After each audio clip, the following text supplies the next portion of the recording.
Hello, everybody. Thank you for tuning in at 107.7 FM New Orleans. Not Nolans, or New Orleans.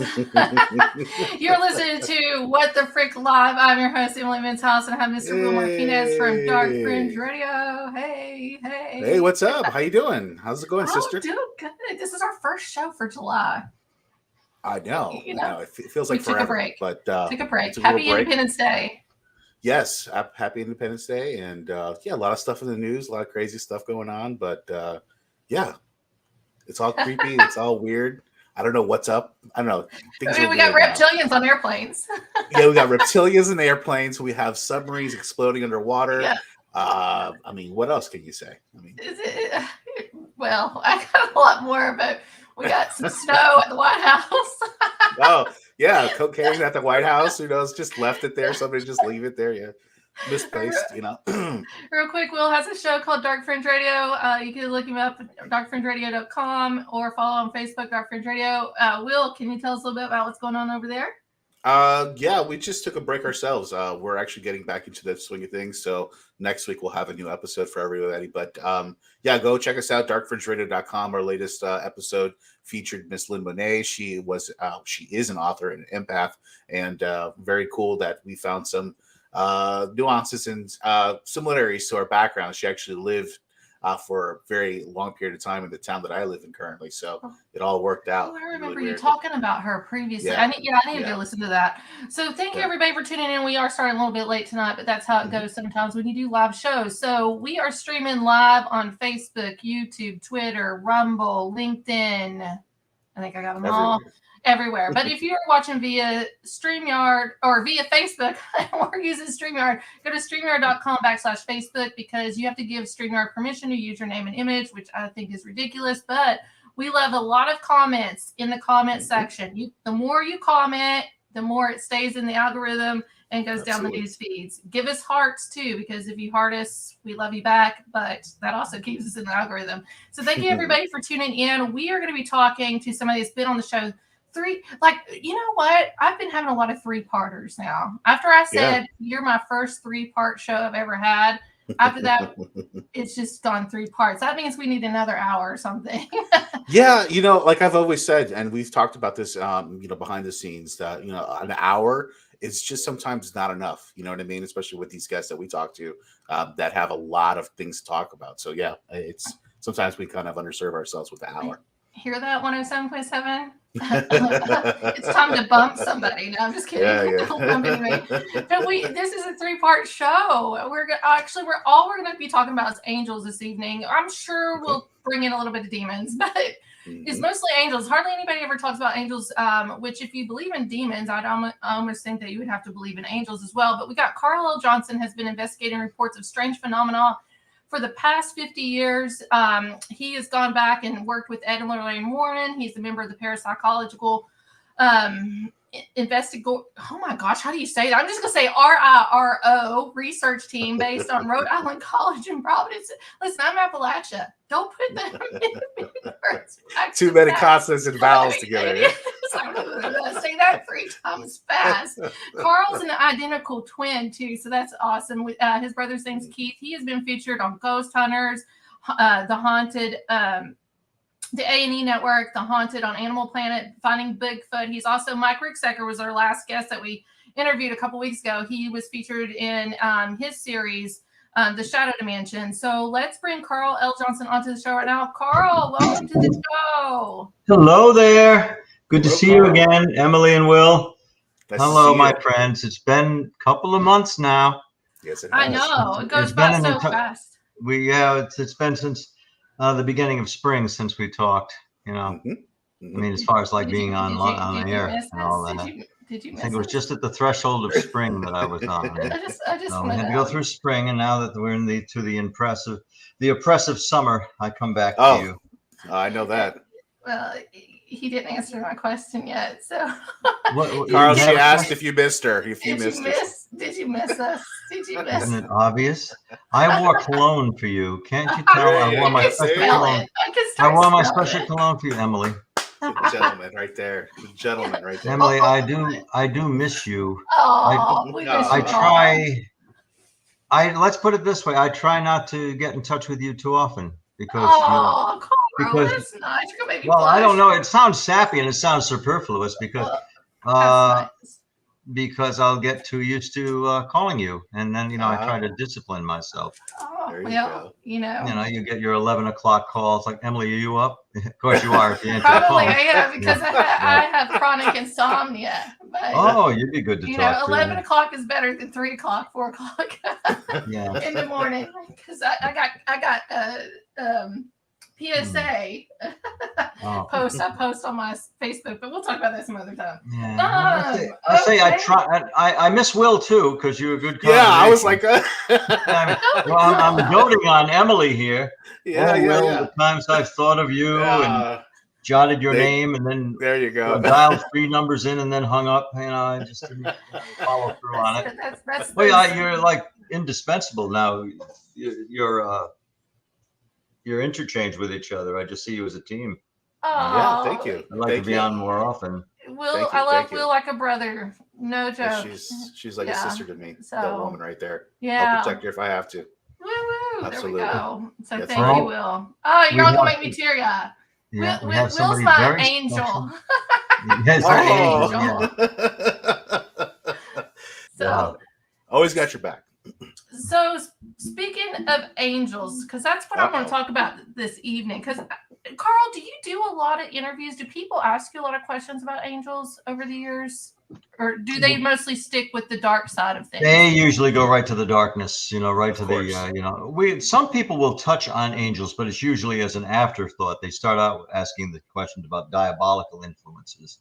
Mm-hmm. By the way, I noticed somebody already messaged, somebody got up early to sign on to the show because she's going to be going to work soon. Oh, is it this one? Hi, Carl. That one right there, because she lives in Indonesia and it's morning there.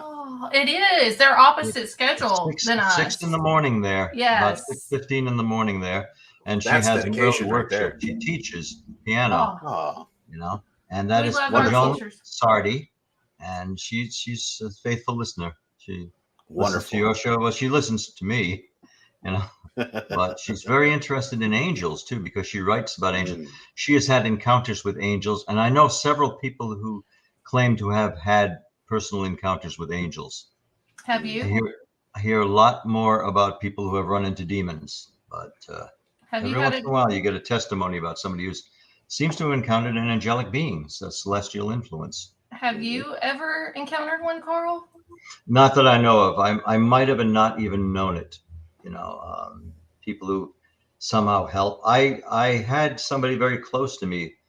I know she found an angel, and it was very interesting the way she did. And it wasn't like a cloud formation in the sky. It wasn't a glowing form in her bedroom. Her name was Laura Casey. And she told me how she was looking for a special gift for her grandmother. And she wanted it to be something significant. And I believe her grandmother used to be a dancer in her youth, and professionally. And I was going to say. She was a dancer, right? And she was, so Lana was looking for something very special. And I think I think that's what the story was. It's been so long since I've heard it. She found a little ballerina, and it was the only one in the gift shop the way she went in. And she wouldn't have found it if she was just about to leave. And an elderly man, kind of a short stature elderly man, said, "How can I help you?" She said, "Well, I don't think you have what I'm looking for." And he said, "Well, tell me what it is." She said, "Well, I'm looking for like an old-fashioned dancer, something ceramic or some little gift." So he said, "Well, I don't see it out here. Let me go check." So he went to the back room and he came out and he said, "I know where it is." And he showed her. She said, "I already looked there. I didn't see it." He said, "Well, there it is. Is that something what you're looking for?" She said, "Oh, I think this is for my grandmother. I know she'll love that." And so she was just about to give up on it. And then he found where it was in the store, where she had looked. So her grandmother was so pleased with that gift that Laura went back into the store to thank that man. They had no such employee there. They said, we don't know who you're talking about. well, you know, I don't know. Mm-hmm. And she said, but my grandmother was so pleased. I wanted to thank him. She said, well, we'd love to pass your message on, but we just don't know who you mean. You know, and wow. she didn't, obviously she wasn't flighty. She didn't imagine it, because she actually came back to thank him, and she described him. Now, usually when it's what we call a ghost or a spirit, they're not that substantial. They don't say much. They can't do much. You're lucky if you see one walk by, float by. But this man actually had interchange with her and helped her and found something for her. So she believes it was an angel. You know, now he didn't rescue her from a burning fire, you know, like a house on fire, or he didn't save her from a car accident. But that little thing meant so much to her because it meant so much to her grandmother. You know, I wish I could ask her about that, but that's what I remember about it. And I believe that's an angelic encounter. And there are so many stories, if you poll people, about how they've been in distress, and they just happen to, someone comes along, and then they can't find out anything about the person afterwards. That's similar to what happened at my church many years ago. And I'll say this real quick, and then I'll let Will follow up. But many years ago, probably back in 2001, 2002, we had a lady at my church that owned an antique shop. And for you to go into the antique shop, you open the doors, and there's little jingle bells, you know, to let you know somebody's entered the door. This country shop, but you have to go halfway into the store to reach the desk, the counter where she was at. And this man comes in, and he has these pictures, hand painted, hand drawings. They all were identical, and they were 9, which is interesting now, knowing the 9 choirs of angels of Jesus. And he was smiling, but he also had a tear in his eyes. And I remember seeing that picture when I was young, because she brought him to church, and we used them, you know, and other people, she handed them out to other people, but they laid him down. She was looking at him, and she was looking at him. She said, thank you. And by the time she looked back up, the guy was completely gone. So she thinks it was an angel that dropped that off to her. She's never seen the guy before. She didn't hear the bells go off, when he walked back out the door, he was gone, in 30 seconds. And I think it was angelic. And when you just saw the pictures of these drawings, something drew you to it. It was, you knew it was heavenly in many ways, or the Holy Spirit was attached to it. It was a drawing I've never seen before. So, you know, I think this happens all the time, and we just don't give it credit, because I think our hearts lean towards the dark side more, because it might be more entertaining. I don't know. Easier to believe, I think, you know. Is it that, or is it the fact maybe that the demons like to be shown themselves more versus the angels not so much, where they're doing things, you know, to help you, but they don't like to show themselves. They don't need that attention. Do you find that, you know, an attribute, you know, when it comes to something like that? Because the lore is L-O-R-E. The lore is that a demon cannot successfully masquerade as a person. They reveal themselves somehow. Yeah, they have to. If not the first encounter, then the second encounter. They always show themselves to be something inhuman, whereas an angel has no such restriction. You just might never know that it was an angel you entertained or that helped you. But it's nonetheless an inhuman. It's the polar opposite. They're both thought to be celestial beings, not earth creatures, not physical. But I don't know how an angel could do that. I mean, do they become physical temporarily? Do they come? It makes sense, if anything does, that they would issue forth from another dimension, as the demons do. And you can talk about the demons and the angels, you know, concurrently, because they are similar. You know. Well, we'd rather have the angel around. It was Jacob that wrestled with the angel in the Bible, and he was a man, right? He looked like a man. Well, that shows that the angel was physical enough that, at least in appearance, that Jacob could challenge him. Jacob was being prideful, and probably didn't fully believe it was an angel, but he was able to grab a hold of the angel. You know, he was able to make physical contact with this angel, and the angel touched him on the head, and Jacob fell down, collapsed in pain. You know? Mm-hmm. So angels can have more tricks up their sleeves. Mm. You can't really, you know. Would people pay money to see a man, you know, wrestling an angel? I don't know. You know how it's going to turn out.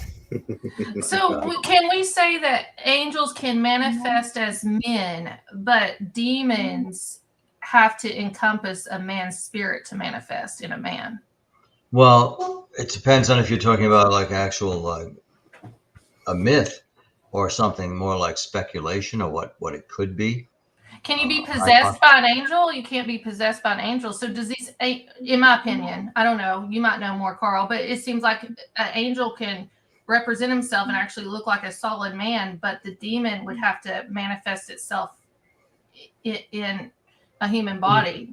It is thought that an angel can speak through someone. A person can channel the angel, but not outright possess a person as a demon might, you know, and force that. The demon will the angel will sometimes speak through the person. The demons are more infamous for doing that because they take partial or sometimes total control and speak through the person. But the difference is with the angel, it's very transient. The demon doesn't want to let go of its human subject. No. Like, oh, I got this far. Let's keep it going. I don't want to give you back. Go ahead, Will. It's eerie. It's kind of spooky to talk about whether it be angels or demons. It's kind of, you know, because we're talking about we got fallen angels, you know. Fallen angels, yes. Well, there are similarities in fallen angels. You could be referring to the Nephilim, which is a plural word for the Nephil. Nephilim is the fallen angels that were earthbound, and they came about when the angels, and this is written of in the book of Enoch, which is actually 6 books together, but comprehensively, it's the book of Enoch, and that is part of the Apocrypha. In other words, it was not included with the canonic Bible, Christian Judaic Bible. So the angels of the sons of God, not the son of God, but sons of God, they found the daughters of men favorable. They looked upon them with lust and desire. So they took human form. How they did that, we don't know. But they copulated with human females and produced offspring. The offspring weren't normal, though. Whenever you mix a god or an angel or, you know, a demigod with a mortal, you get bizarre results. You get Jesus. Yeah. Sometimes. One time. You get when Jesus. It works out the best way. Before Jesus, there was Hercules, also known as Heracles. He was the son of a Titan, and Hera, a female human. So he's got God DNA in him. He's got, you know, God with a small g, and so he, of course, became a remarkable person, the strongest human being to ever have lived. Hercules, but he's very mythologic too. Well, so he was considered a giant then, right? Yeah, yes. Well, in that he had super strength, yes, he was a giant. And you wonder what kind of murky reality there is behind these myths. You know, Hercules was so spoken of it as if he had really existed. Was he totally a fabrication? Well, we think so.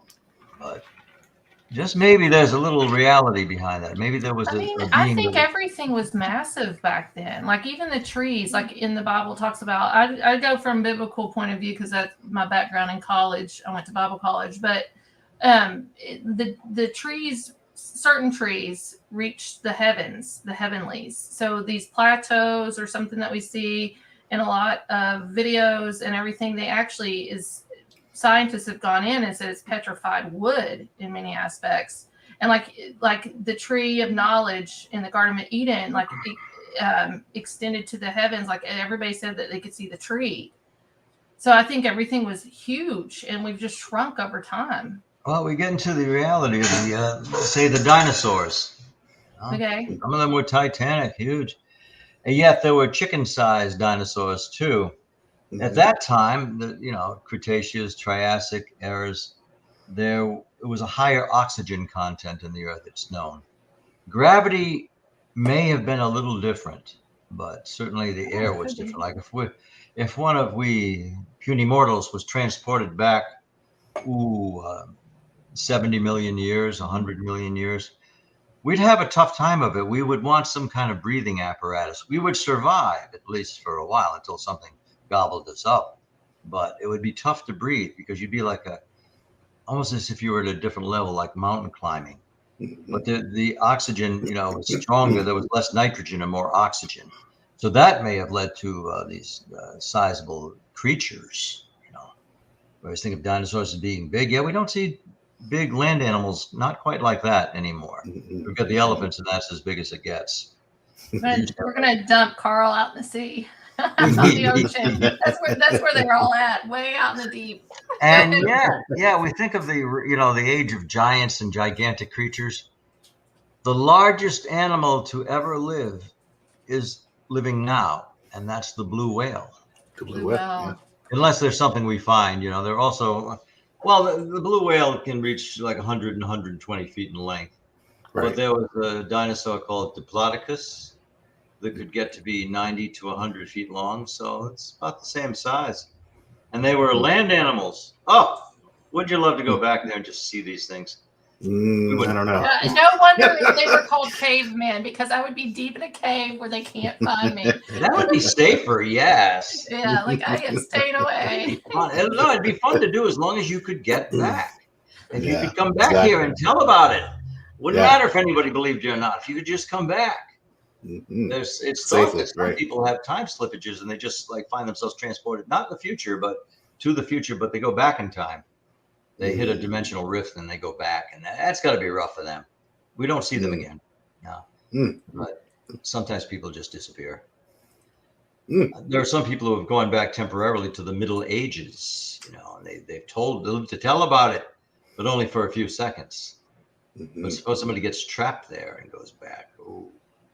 They might have been food for a dinosaur or some kind of creature. We don't know. Or fallen into a volcanic rift. It's chilling to think about. But were they fell in the ocean, Carl. What? They fell in the ocean. I'm so scared of the ocean now after this past year. Jaws. I talk to Will every single time now because his little Jaws picture behind him. I think of the ocean. I'm scared. What about Atlantis? Donovan, you're far too young, both of you, to remember Donovan Leitch. Donovan Leitch. Donovan. We went by Donovan. Season of the Witch? No. No, he didn't do that. We had no. Who did that? It was Ozzy Osbourne did Okay, I don't know Donovan, but I pulled him up. Here. You pulled him up. He's pretty elderly. That's good of you to do. You manage something. Mellow Yellow. Season of the Witch. Mellow Yellow. Donovan. When I was a kid, Donovan was popular. Season of the Witch, right? Is one of them, right? Yeah, it says Season of the Witch. He did. Now it's coming back to me. I just must be the season of the witch. Yeah. Jennifer Juniper, Sunshine Superman. Atlantis. Atlantis. With me. No, I saw Donovan perform. He was older, and he's still living, to my knowledge. And he says he's 77. That's my dad's age. Well, it's not. Yeah, it's not. I shouldn't say it wasn't like he was a Beatle, right? But he was popular in 1967, 1968. Yeah, Donovan, and he did a song about Atlantis. Hell, Atlantis. He did some beautiful Christian music too. Oh, really? I didn't. Just to diverge for a moment, there was a movie. If you remember the Franco Zeffirelli Romeo and Juliet in 1968, starring Len Whiting and Olivia Hussey. Usually people saw ours is Claire Danes and Leonardo DiCaprio. That's more updated. And Paul Sorvino. That's more updated, which I like. I like both of them. They both go with a Shakespeare play. That's their script, a little amended. But in 1968, there was a beautiful movie, Romeo and Juliet. That was the rage. That was the thing. and it starred two beautiful young, who are actually the ages comparable to Romeo and Juliet. Well, that was a film by Franco Zeffirelli. Then there's the flip side. If it was a 45 record, the 45 records disc, the flip side would be Brother Sun and Sister Moon, and had some of the same actors in it. That was 1972. It was the story of how St. Francis of Assisi began his ministry. And Donovan did the music. Isn't that Masonic? The moon and the sun, and everything isn't. Francis of Assisi wrote a poem, Brother Sun, Sister Moon, and so that's where Donovan got the lyrics, and it's got a beautiful score to it, composed by and performed by Donovan. Yeah, it's amazing. I mean, since we're talking about music, Carl, and angels. Talking about music. Yeah, of course. Hertz levels. We're going to do Hertz levels here in a second if we're talking about music. This is But how about angelic music? Yeah. I mean, I know there's things of they say that there's certain frequencies that are angelic. There are recordings of angels' voices. Really? If you want to peck around at YouTube and find something that you feel is genuine, because there's a lot of stuff out there, but yes, vocalizations of Bigfoot that I'm convinced are authentic have been recorded, of Sasquatch. Demonic voices have been recorded. I know because my brother has recorded them, has examples. And angelic, not speaking, but angelic celestial choir, angelic intonations have been recorded. We don't know what else to call them, but they seem to be celestial. They seem to be angelic. So they do make noise. They have sounds, and sometimes, as we were talking about, they appear as people. Oh, this is it. This is a year ago. This guy, hold on, I'm going to share my screen here in a second. As soon as the advertisement goes away.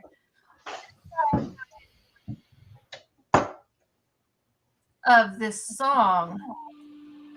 It's holy, and it shook the internet. It did shake the internet when he started playing it in the Hertz levels that he was told to share it in. So it wasn't initially audible. The frequency transcended our hearing capabilities, but then he refined it, isolated it, and he was able to play it. Do you have it?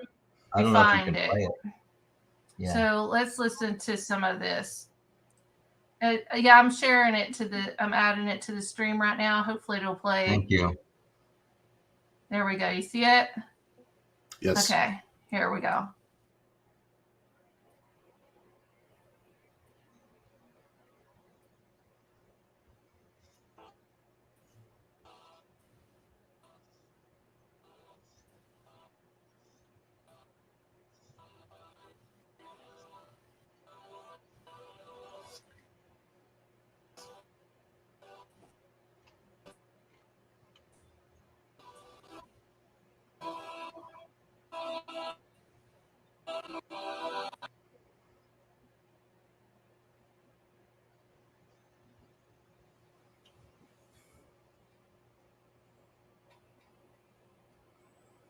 I think Emily froze here. Let's see. Yeah, I think she froze trying to play that song there.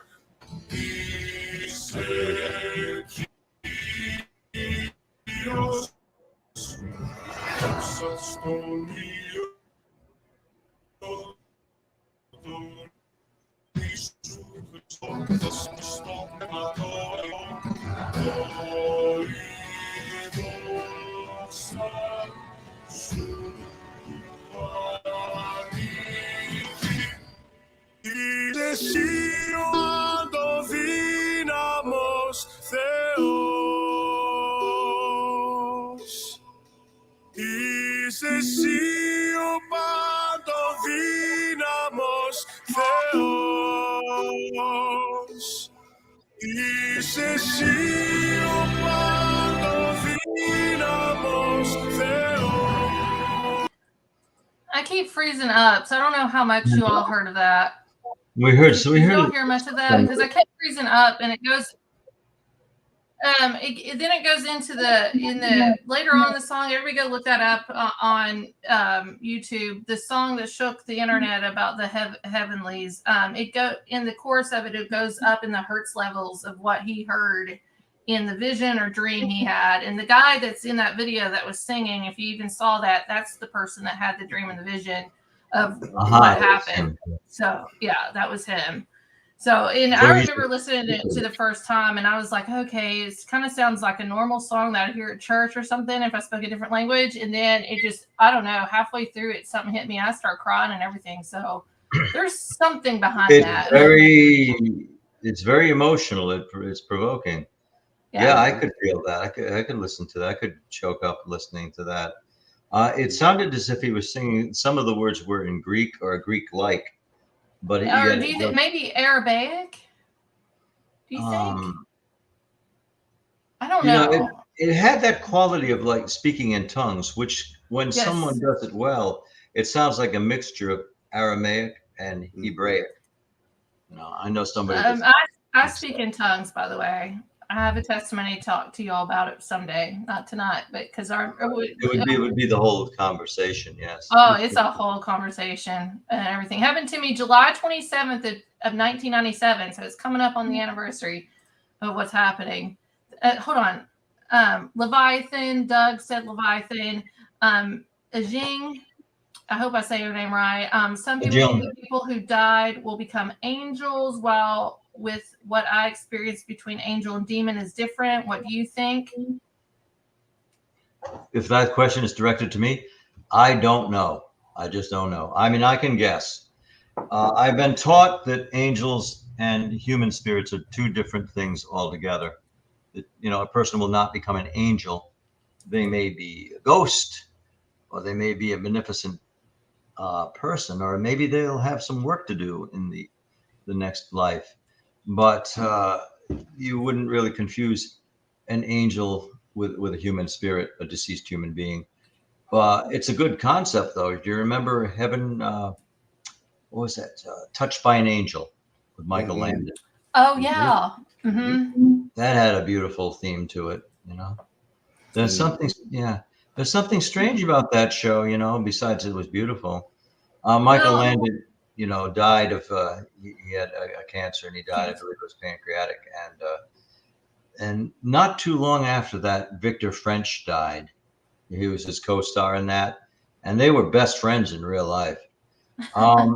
My sister pointed something out to me. When you see Touched by an Angel, the way it would start is Victor French is driving. He's the man with the beard and gruff speaking. He's driving, and there's Michael Landon's part of the angel, and he's like hitchhiking, and Michael Landon, Victor French pulls his pickup truck over and picks up Michael Landon, and they both look at each other and smile without any conversation. Then they drive off. And my sister told me, that's kind of strange. That's eerie, because was it called Heaven Can Wait, or was it called Mile to Heaven or something like that? No, I don't know. Heaven Can Wait, I thought it was a motion picture. Oh, okay. Yeah. Okay. Yeah, but I think it was Touched by an Angel. But I'll look it up. But it was just when you think of that, it was very touching to see Victor French pull his truck over and like pick up Michael Landon, and they're parts. Yet the way they're smiling at each other is genuine. And then he goes off with them, and it shows them going down like a road cut through a desert, and they're going into the sunrise or sunset. It's just beautiful. I have a question about Angel. I have I have 2.5 pages of notes, but this is try to dive into those. Yeah, I want to dive into this a little bit, because we'll let you go before we close out the show, but we got about another 30, not quite 30 minutes, maybe. I like this comment too. If we hopefully. Yeah. Doug said thousands of years later they find Doug was here etched in the side of a cave. I feel like this comment is coming from the past now. Definitely past life regression. Yeah, you're gonna see a peace sign, a heart sign, peace, and a smiley face from me on one of them walls one of these days. So many questions here. We have a hierarchy of angels. We also have a hierarchy of demons. Like there's always a counterfeit. Yes, and H.P. Lovecraft made up his own In fact, H.P. Lovecraft has a story with that theme. It's called The Shadow Out of Time, where, you know. What's interesting with me with the 9 or the 3 triads, the 9 hierarchy is almost a little bit more spiritual, when the hierarchy of Lucifer and Satan is more earthbound titles. Do you get what I'm saying? Like it's kings, it's princes, it's presidents, it's deals with land dwelling. When the angels up to top, like the seraphim, the cherubim, the thrones, like it deals with all kinds of stuff. So here's my rabbit hole on this. Oh, Lord have mercy. Okay, so the cherubim is my main concern in my rabbit hole of doing this, because we have the Ark of the Covenant that had 2 cherubims. Even God put a cherubim to guard the Garden of Eden and things. Do you think that angels have a free will? And this is going to get to a point here in a second. They can think, but they don't have free will. They are constrained. It's not that they're robotized. You know, they can think, they could rebel, they can choose to serve God, but they really have no option to that. Because angel would have to be Satan, insane not to. AKA Lucifer, is technically an angel, and he rebelled. That's the story. Humanicide. So that would be free will in many aspects. Well, it makes sense to us that way, doesn't it? If we have this dictum of, you know, Satan was a powerful angel and pride overtook him and he was cast down, it puts him in human terms, and we can identify with that. And indeed, some people even admire Lucifer's fall because he was the element of pride. He was the epitome of pride, and people can kind of think that's groovy. Well, and he also was I call him like the praise and worship leader of the church. Like his breastplate was of a harp. There's only one instrument he was not allowed to play, which was the shofar, the trumpet. Oh yes, I've blown a shofar. I know what they're like. So with the hierarchy, you know, do you think Satan, because cherubim, seraphim, cherubim, and the thrones is the closest to God, and they say that Lucifer in heaven, he's called Satan now here on earth, but Lucifer in heaven was above God in many ways, and that's where the pride came in and the praise and worship come in. Do you think that he was considered cherubim? I've always thought that Satan, Lucifer would be, in contracting those names, would be a cherubim. I say cherubim, you know, cherubim. But I mean, you know, I'm Appalachia, honey. Cherubim. Cherubim. Actually, I say cherubim, the Hebraic way. But yeah, that'd be tough for you. Yeah. I also want to just point out the first 4 letters is share. No, I'm just kidding. I'm not going down that rabbit hole. No, I'm just kidding. I've always thought of him as although it's not, you know, said specifically what he is, except in Kabbalistic tradition, he's named as a cherubim. And they're of course the thrones, and then under them the principalities, and there's a whole hierarchy, you know, which is mirrored by the demonic realm, but we think the angelic realm came first. The seraphim, again, a plural term. They're I wouldn't want to mess with one of those guys. They're bad. They're menacing to us. They are too powerful. I don't think they're particularly merciful.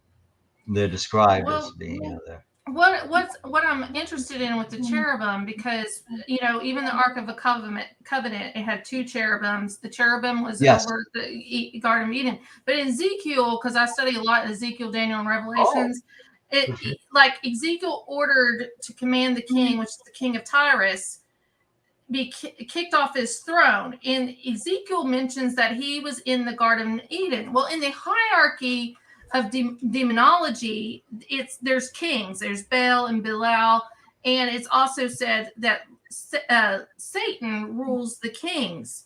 So like we have kings here on earth, like Vatican. People don't think the Pope's a king. He's a king. He's a king over a Vatican. But we got King Charles and you know, the princes and all this stuff.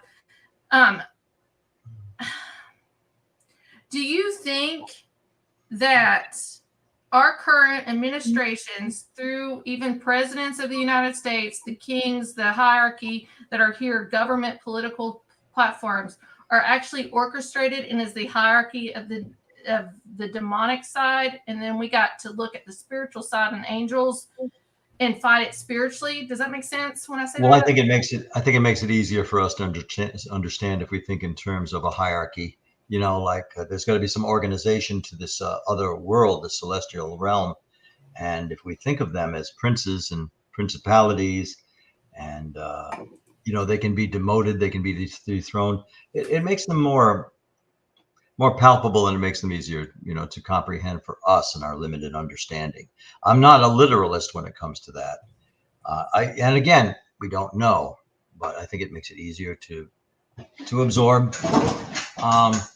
Yeah, those angels, like the seraphim, they're not, they're beneficent in the sense that they enforce and they are manifestations of God's law, but they would think nothing of extinguishing a city or smoting wrongdoers. They are, you can't even look upon a seraph and not be affected if you even survive it.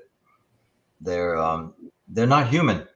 Some people think they're aliens because of that, because, you know, they are described as almost as spacecraft, you know. And then the angels, the fallen angels, I mean, they were described as stars in the sky, and Lucifer sat on the side of the north. And if you go up to the side of the north, and he took a third of heavens with him, like there's no stars there. There's no stars there at all. Mm-hmm. The side of the north. So it's like what was originally thought to be an empty space in right, most devoid of stars. At first, it was thought that. And 1/3 of them went down. I mean, that is a modern, well, quasi-modern. It comes from ancient times, actually. Interpretation of what happened in heaven. But don't they seem like they have human attributes and human emotions? Well, what's interesting too with the stars is because they all used to play music, and now we know, like the seraphim, the hierarchy there that's up close to God, they're the ones that sing and that's closest to God. They protect the throne. Okay, they're the ones that sing. But all the stars back in the day, and this is just Bible college study back in the day, that they used to play music and stuff, but now they no longer play music. So Lucifer fell from heaven, became Satan, name change, and took a third of the stars, but then they stopped playing music. All the stars stopped playing music at the time. Yeah, it got kind of quiet up there, then replaced by screams of anguish. You look at the etymology and the interpretations of those names. Lucifer is old, Vulgate Latin, the more common Latin for bearer of light, bringer of light. Fere means to carry, to bear a burden.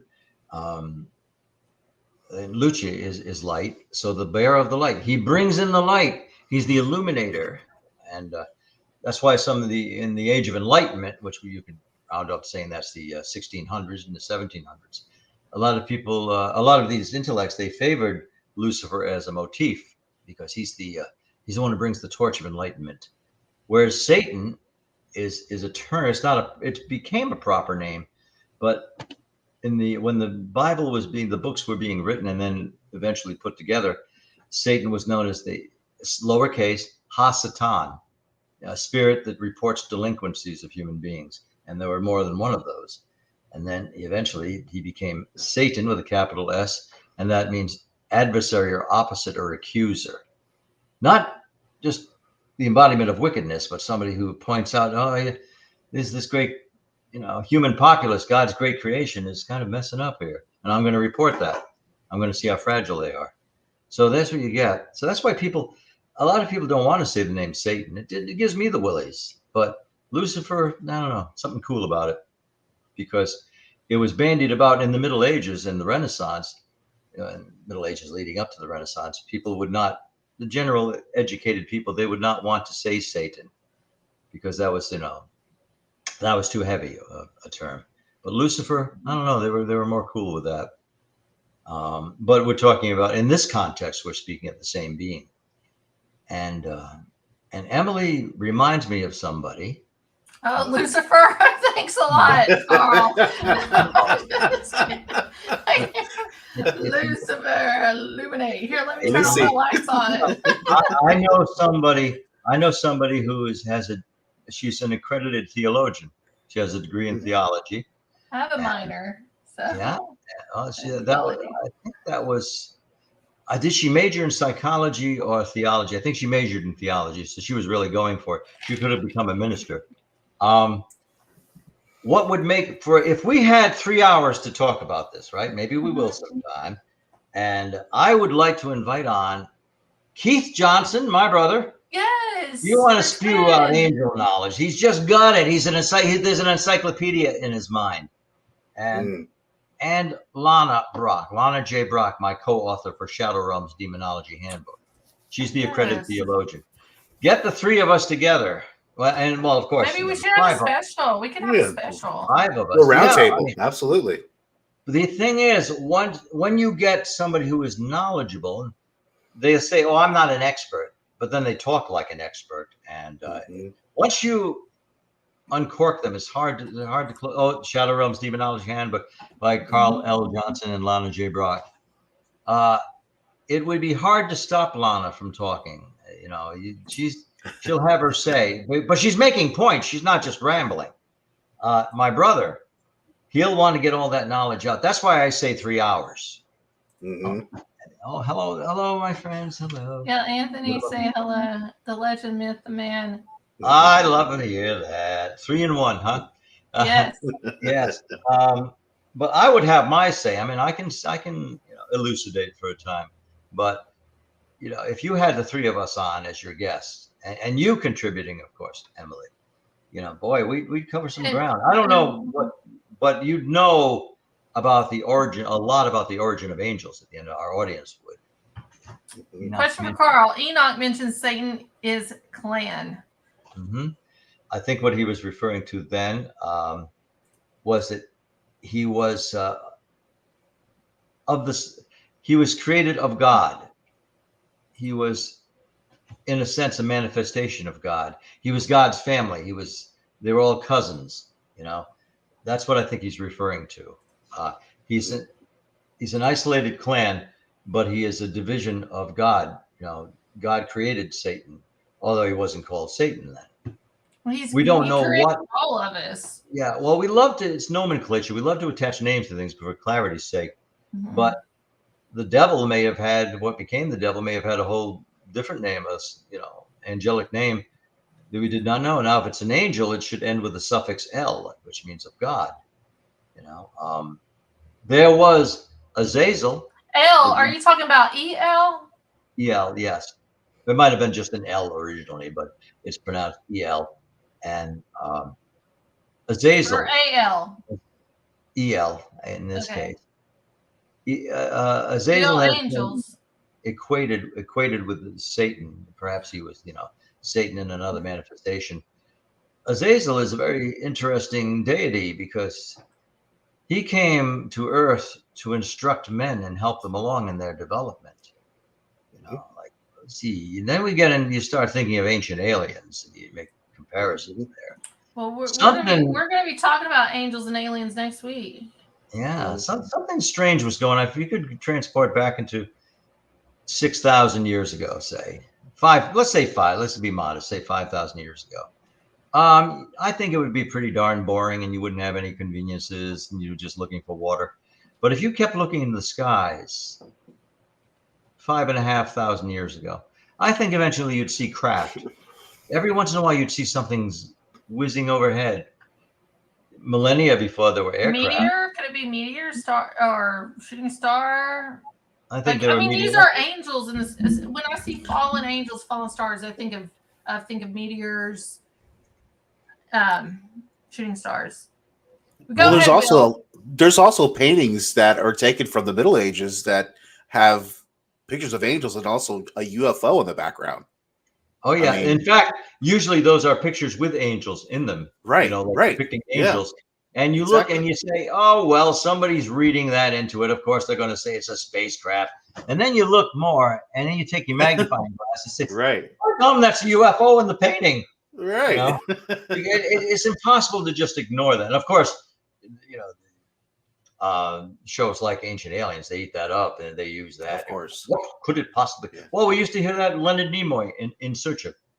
Could it possibly be an illustration of a spacecraft? That's what got a lot of us hooked in paranormal studies.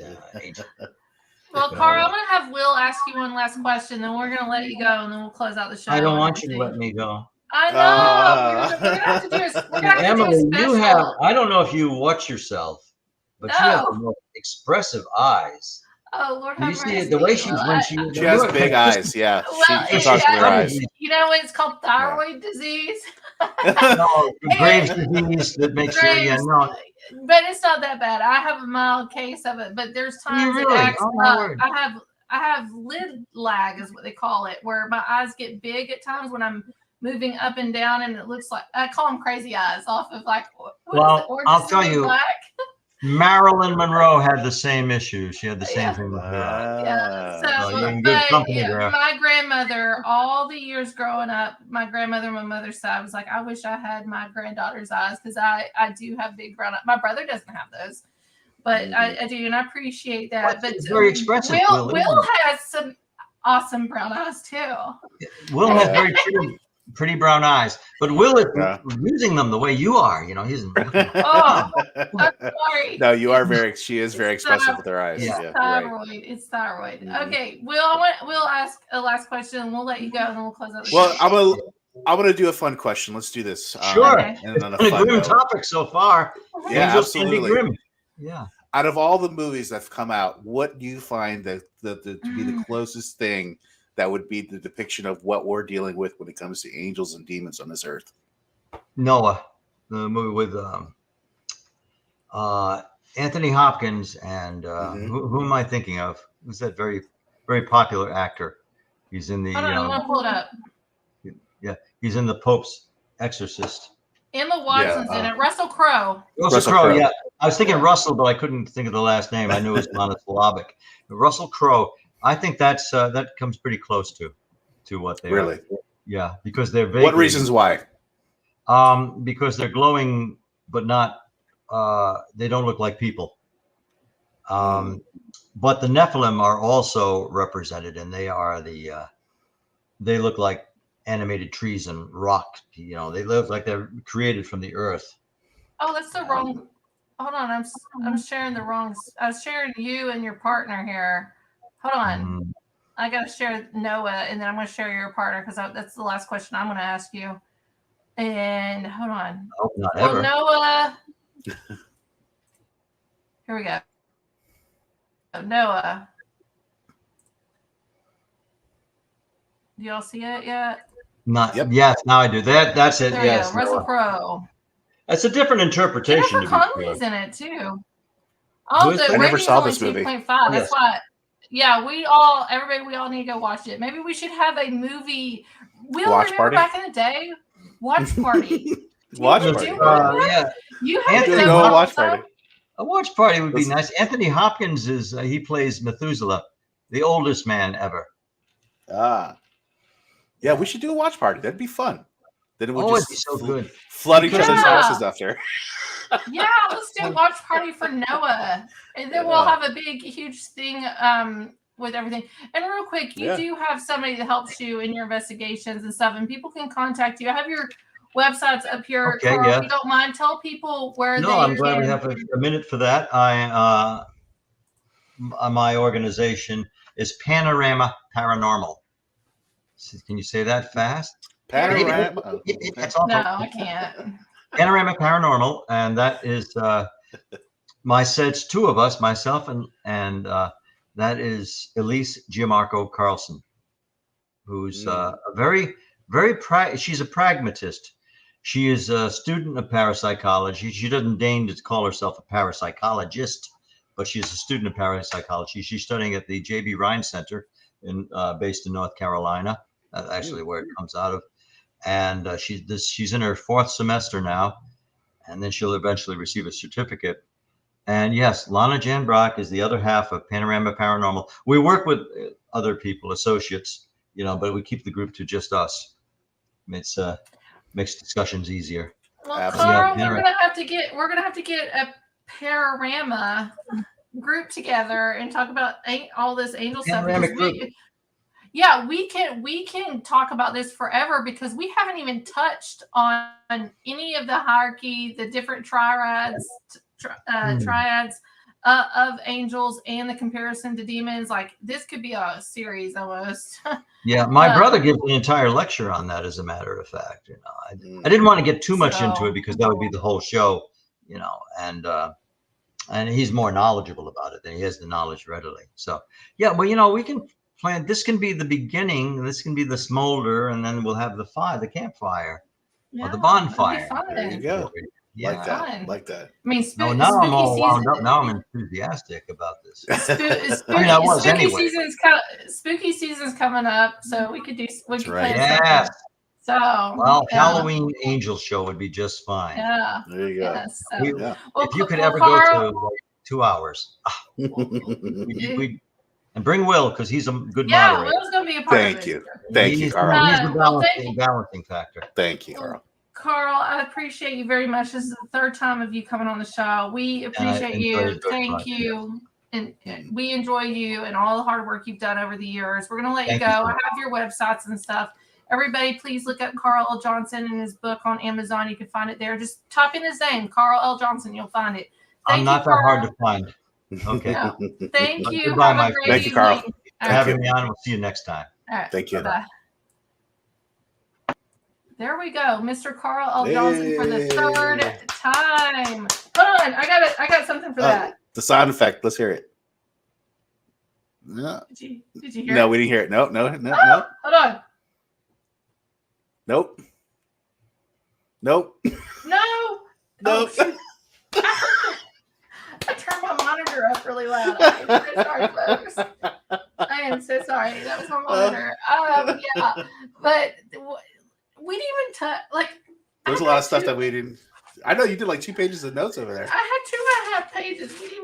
We got to one little section. This little section right here is all I talked about. All of this, the back of that, all that. So we should do a special on this. Nobody ever talks about angels.